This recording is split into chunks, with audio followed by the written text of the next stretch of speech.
for former UK leader Richard Tice. Now, the House of Lords has defeated the government by voting against the flagship Rwanda bill on the same day that Channel migrant arrivals broke a new record for 2024.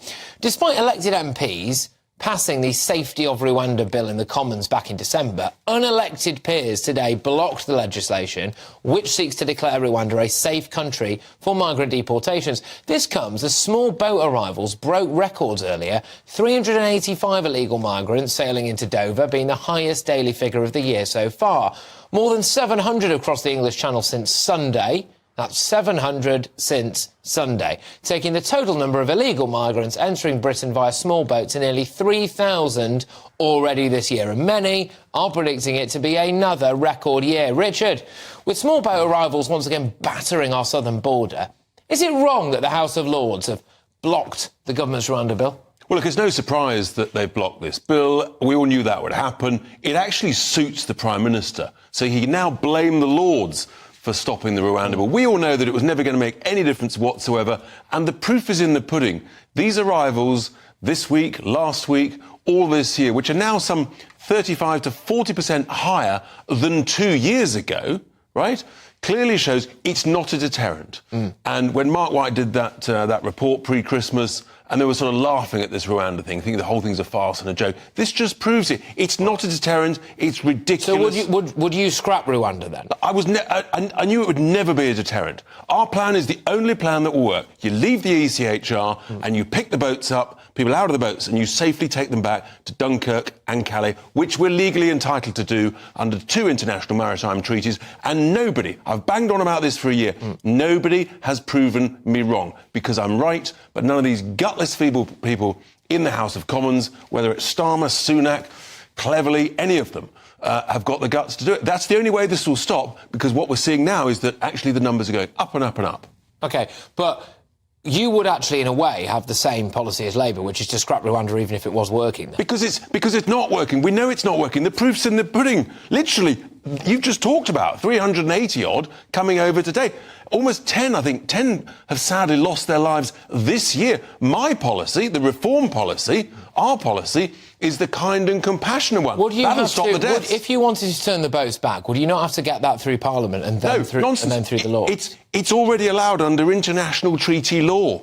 It's there. I've read it. I know literally which sentences of which clauses. It's unforgivable that the government doesn't pick this up and run with it. Unforgivable. They might be saying, well, actually, it's because we don't want to contribute to more loss of life in the Channel. But no, it's the opposite, Patrick. It literally saved lives. If we'd done this when I started talking about it, those 10 people who've died this year would still be alive. OK, all right.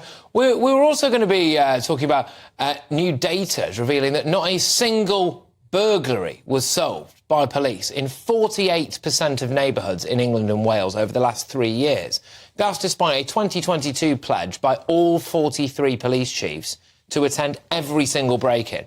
So, this led you, Richard, to declare that only your Reform Party will make Britain's streets safe again in that tweet. How?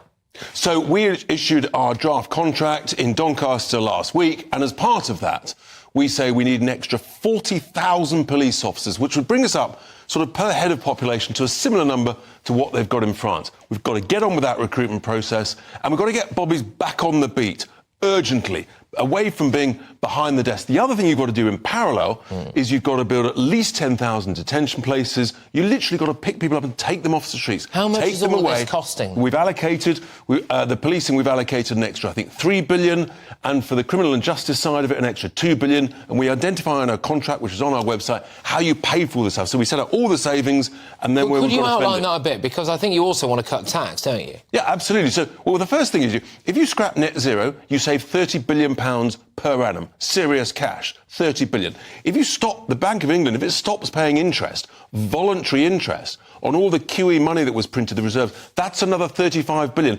Literally 65 billion pounds a year that can pay for tax cuts, lots of other investments. And again, I mean, the waste in government spending, we all see it and it drives us nuts. They've got to be tough on this stuff. You've got to save £5 quid in 100. We're doing it at home. We're doing it in small businesses. The government and every spending department, every manager has got to do the same. You've got to scrap whole departments. I heard of one today I'd never heard of. It was a department of a department. And I thought, what a useless thing is that? And it sent me a survey. That's right, it was a active live survey. And if I filled it in, I got paid a £5. Seriously? They send hundreds of thousands of these things out and they pay you a £5 if you fill in a survey. Just don't bother with the survey in the first place. OK, and the other issue with this, potentially, is that it's not just about the laws that we've got in place at the moment, it's actually enforcing those laws. And that's one of the issues, certainly when it comes to the protests. But that's because, that's because of the criminal justice system. They haven't got enough resources, so you've got to increase the resourcing of it. And, you've actually got to have guidelines and sentencing. And you would fund this by scrapping net zero and Absolutely. It's all in our contracts. So we actually identify £146 billion worth of savings, and then where you've got to allocate that. And within policing and criminal justice, that's what you've got to do. And you've got to, and we set it out, the critical reforms needed in the first 100 days and thereafter. The crisis is urgent. So you wouldn't just do it, you'd do it within 100 days. You've got to start the process within 100 days. Right. People look at it, they'll see it. I mean, everything is so urgent. You've got to say, absolute, resolute, get on with this. Don't hold back.